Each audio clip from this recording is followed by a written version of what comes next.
Jean, let's talk about the executor for your will. What does an executor do? An executor is a huge task, Rob, and there's really two things you need to think about when you're choosing your executor. The first is that the executor needs to be a get it done, do it type of person.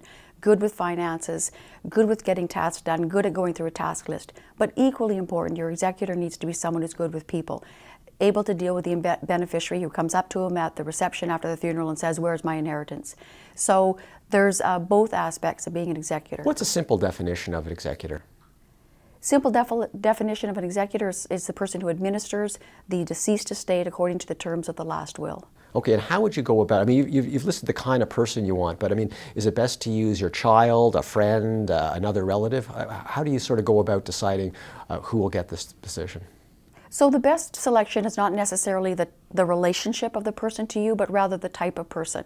And you mentioned children. So many people name all their children because that seems fair, that shows I love them all equally.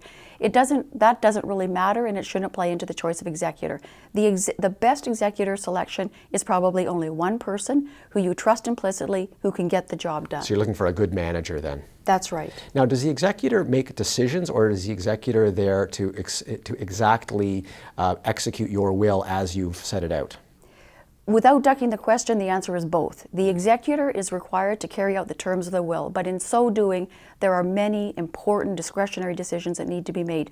A simple example for you, the sale of your house. If you were to die and your spouse were to die, the house ultimately would need to be sold, put on the market, several offers looked at, and a decision made as to what is the best offer to take. So that's a simple example. All right, sounds like an important but also a little bit of a thankless job. Thanks, Jean. You're welcome.